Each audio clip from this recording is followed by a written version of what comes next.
Good evening. I'm Dr. Fred Rouse, the Real Money Doctor, and it's currently Wednesday, May 13th. It's just about 7 o'clock, not quite. And I want to touch base on today's events that affect the way you get, protect, and enjoy your money, your life, and your retirement. And the thought for today is missing numbers. I'll get to that in just a few minutes. But we start today, as we do every other day, as to tracking down the current number of cases, COVID cases in the U.S. Because, again, since January for some people, but February, March, since March, this has been the hot item. And it's been affecting everybody, every way, shape, and form. So right now, the current number of cases in the U.S. is 1,385,000 cases. Okay, right now that we have 83,000 deaths. And that's just in 10 weeks. That's 1,800 more since yesterday. 1,800 more people died just overnight. So this is a real thing. There are still people out there that say, oh no, the numbers are all inflated. It's all make-believe. It's not make-believe if it's one of your relatives. And right now, chances are at least 35 to 40% of the people in this country know someone that knows someone who's had COVID. Okay. It's that prevalent at this point in time. But there are still people denying things, and that's the way it goes. Current death rate is currently about 6%, which is not real thrilling because when this got started back in January, February, first week in March, it looked like it was just about a 2% death rate. And we're up to 6% right now. And that's with more testing, which would mean ordinarily that the rate would go down because the number of deaths is just a number of deaths. But as you have a larger population that's testing positive, the percentage rate should actually go down, but it's not. Okay, even with the increased testing. The people who have recovered are still 232,000. That really hasn't changed. This is 2 days now. That number really hasn't changed at all.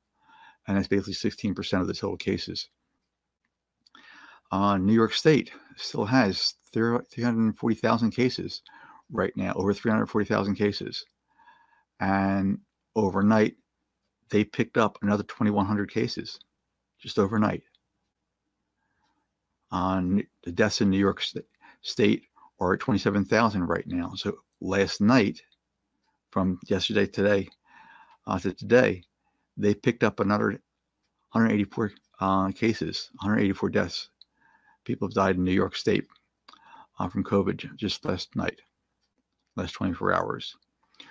New Jersey still has a bad distinction of being the number 2 state in the country right now, 141,000 cases, a little over. They picked up another 643 cases overnight. Number of deaths in New Jersey are at 9,714. That's an increase of 183 people since yesterday. A lot of people are dying, folks. There are still lots of crazies out there saying, oh no, it isn't so. Okay, it's all hyped by the media. It's all make-believe. It's all this, it's all the other. Well, everybody feels that way until it affects your individual family. And then all of a sudden, it gets a little bit more real. Just thought I'd let you know that. Now, the numbers keep growing, and every day, the death rate, okay, is increasing. It's increasing slowly for these states. However, if you take out the East Coast, New York, New Jersey, and the West Coast states, California, Washington State, and Oregon, if you take those states out, okay, the rest of the country, their numbers are increasing relatively big time. So for all these states that, are opening this and opening the other, and again, that 80% of the states are opening something or other, okay, and you see all these strange protests out there, okay, their numbers are actually increasing. Now, each one of these is definitely a personal tragedy, and it's easy to get wrapped up in just the numbers, and they're all just statistics. And because of where we are and what's happening with our own lives, okay, we tend not to look at those other things. But I want to look at them anyway, because these are individual people. And right now, I want to mention just two of them. Ron Golden, he was 56. He lived in Goddessville, Tennessee, small town, okay, and he died on March 21st. And here's a quote from his sister. Almost exactly 2 months after we buried our dad, my brother Ron Golden passed on Saturday. And this is from his sister, happens to be the Minnesota Lieutenant Governor Peggy Flanagan. Okay, she wrote in an Instagram post on March 22. To many, he'll be just a statistic, Tennessee's second COVID-related death. But to me, I'll remember a loving older brother, uncle, father, and husband. Ron was tough as nails as a Marine. He was a big teddy bear on the inside. He never left my dad's side during the final weeks and took care of everyone else in the family the way he really only could. His politics didn't match mine at all, and we joked about it consistently, but Ron had an amazingly good man. Okay, he had an amazing capacity to love. I miss him dearly. As Lieutenant, again, his sister, Lieutenant Governor Peggy Flanagan, said that. And she also said that his ashes are going to be scattered near our father's grave after the family can actually hold a memorial service. Now, that was just one family. And again, that's a lieutenant governor. So it's far-reaching. It really is far-reaching. Now, also, Louise Pevy, she passed. She was 58. She lived in Beansville Parish in Louisiana. She died on March 23rd. She had a history of beating improbable odds. More than 20 years ago, she nearly drowned after she was standing on a sand barge as it sunk in the Mississippi River. Two fishermen pulled her out from the water, unconscious, but still breathing. Her younger sister, Angela Eastman, said that Louise was strong and resilient, even with a history of smoking, congestive heart failure, and frequent bouts of pneumonia from chronic obstructive pulmonary disease. So she had a rough life. It didn't start out happy. She had a rough life, and then this happened to her. Now, Louise founded her own business, Louise's Personal Touch Cleaning, and with the help of oxygen therapy, she spent hours every day, okay, just scrubbing, sweeping, and mopping her clients' businesses and houses in the parish. Okay, now for everybody outside of Louisiana, parish is a county. Okay, she did this in an area that was really popular with hunting and fishing in the northwest section of Louisiana. When she wasn't working, Louise liked to tend to her garden, take care of her sons and her grandchildren, and go on motorcycle trips to Hot Springs, Arkansas. On March 13th, she was found collapsed on the floor, struggling to breathe in her own home. She was rushed to a hospital in an ambulance and later transferred to a larger hospital with a pulmonary specialist that was on staff there. An initial test of COVID-19 was inconclusive because the first hospital, they sort of mishandled the sample. That's what her sister said. And as they waited for the retest, her sister said that the family members hoped that it wasn't a severe, was hoping it was just a severe bout of pneumonia. They were just hoping for that because she'd beat those before. But finally, on March 21, Louise's test result came back positive for COVID. And that's when she said, they told us that, she did a positive test. Our outlook on everything had just changed. It just changed as soon as they got the results of the test because they knew it was about to happen. Okay. We knew she wasn't going to be able to fight it because she just wasn't strong enough. Hers was the first death in the parish attributed to coronavirus. She was a very godly woman, her sister said, and she's not scared of dying at all. She didn't want to die, but she wasn't scared of it. So those are just two names behind the numbers. So they're not just statistics. These are real people. They're real people, and they need to be remembered because their lives affected a number of different people. And every day when we lose more and more people, we lose friends, relatives, and coworkers. And when you know someone personally, it affects you. The numbers, they're just numbers. But when you know them personally, things change. And right now, basically 35 to 40% of us know someone that's had COVID. Now, I've had two close friends I'm in outside of Philadelphia. I've got two friends in Jersey. Both of them had COVID. They both got over it, which is great. They still have a little bit of residual things going on, but they both had it. Okay. And I had someone email me the other day, a student. He wanted to thank me for doing these broadcasts every day. And he said, yeah, a friend of his had also had passed with COVID. So it affects a lot of people. It really does. And, they make an impact on our lives. And I just don't want to forget them. And I hope that you don't either. I know it's not a comfortable thing to do, but we end up growing as people when we do things that tend to be a little bit uncomfortable. So a little self-reflection, especially in times like this, is not a bad thing. Now, the thought for today is missing numbers. This is a story that, it was a development that I reported about a week ago and a half ago, somewhere in there. Okay. And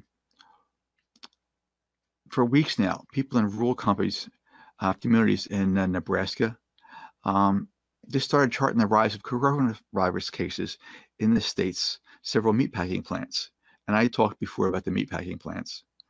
And they were just, generally you've got a meatpacking plant in a small area. Okay. And it generally tends to be the main employer in that area. So most of the community is wrapped around that one plant. And they tend to be in small areas. And it's easier for the companies to get cheaper labor. But,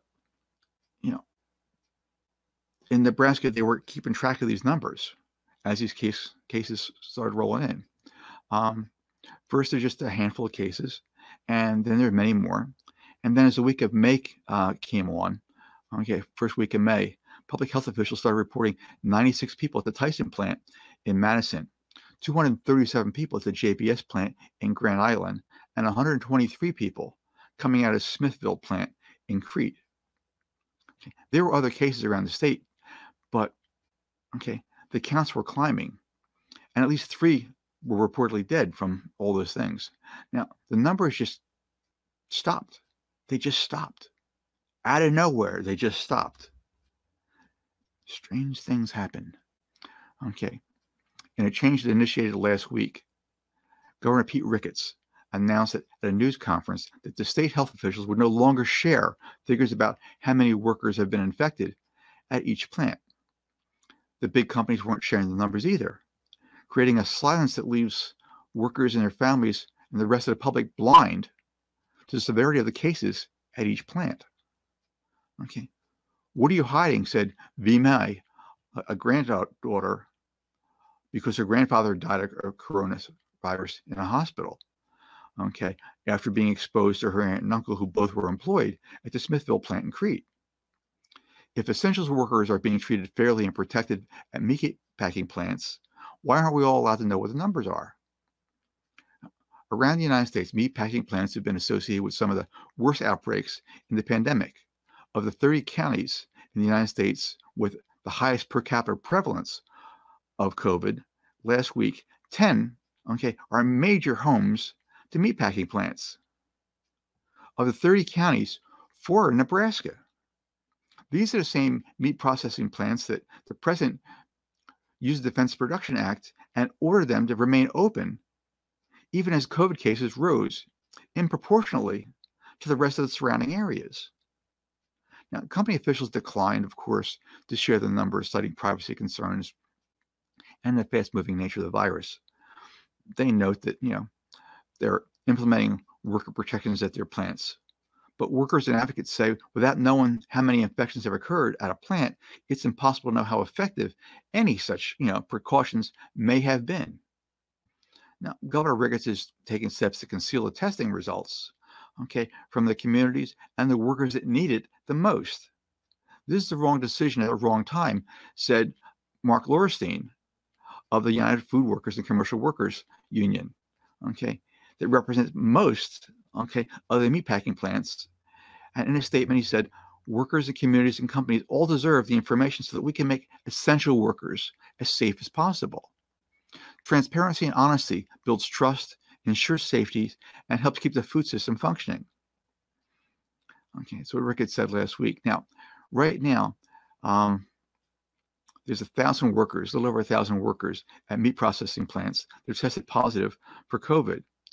But he said that the numbers from individual plants would not be announced. Union officials said the counts are surely rising because of large meatpacking plants around the country, including the 2 in Nebraska, are still in a process of testing their workers. Okay. They've known about these outbreaks, but they still can't get the workers tested. It's an amazing thing. Now, one of the biggest outbreaks, okay, for example, may be at the Tyson plant in Dakota City, in Nebraska. Neither the state nor the local public health officials nor Tyson itself would say how many workers at the plant, which employs more than 4,000 people, have been tested positive. Okay, but a person familiar with the operations who spoke on a condition of anonymity because they weren't authorized to speak in the plant, and they're aware of 669 COVID cases that are there. That's over 16% of infection rate in just that one plant. The absence of the information has led to anger among some families and workers. In many families, the first generation of workers are there. They're afraid to speak out for fear of losing their jobs. Their children have staged protests. Workers said they were outraged because the only standard for going back to work was a lack of symptoms. Now, the only standard for going back to work was a lack of symptoms. Understand what that means. Right now, you could still have COVID, not have any symptoms, and still test negative for 2 or 3 or 4 days. When you have symptoms, you can still test negative for another 3 or 4 days. This is a long, drawn-out process before it actually shows up anywhere. And in the meantime, you can spread the virus easily, very easily, which just complicates it for everyone. And this poor person said, I'm afraid of catching it. Okay, that's what an immigrant worker said at the Tyson plant in Dakota City. And they said that by texting because it was a condition of anonymity. They're worried about losing their jobs. They said, I was home for 21 days in quarantine, but on Tuesday, I'm supposed to go back to work. They're terrorized. They're absolutely terrorized. It's like a death sentence, and they know it. When you go to work and that many of your coworkers are sick with COVID, it's a problem. So here we are, starting the second week of May. Good 10 weeks of this, at least by the president's count, even though this started back in January. But here we are, and there's still people, still protesting the restrictions. And a recent survey, however, shows that 86% of the people in this country still think that we should keep social distancing, at least 6 feet apart. Now, as these protests are going on all over the place, as the president's saying, governors, everybody get back to work. The states are issuing guidelines because the federal government hasn't stepped up, and actually they squashed the CDC guidelines. They wouldn't let them out. Okay, but their own guidelines of decreasing cases for 6 weeks or decreasing cases for 2 weeks, actually, they're still not even paying attention to those. Okay, but still 86% of the country think that we should still keep social distancing. 86% think that. 80% think that we should still be wearing masks when we're around other people. And 75% are in favor of no more than 10 people for non-household gatherings. Okay, this is what recent polls are saying. Now, you want to open the economy? That's great. I think it's a good thing. Yes, we need to open the economy. However, in order to do that, okay, you need to provide 2 things. They need to be in place first: testing and contact tracing. Both of these things exist in the White House. People going to the White House are tested on a regular basis. You can't get into the White House without getting tested. They take your temperature at the door. Okay, and then if you go into another area that's a little bit more sensitive, like the briefing room, they take your temperature again before you get there. Now,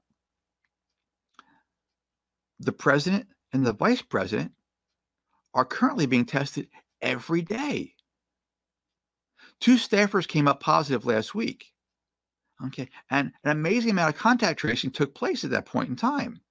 And now you've got staffers in the White House they don't want to go to work if they don't have to.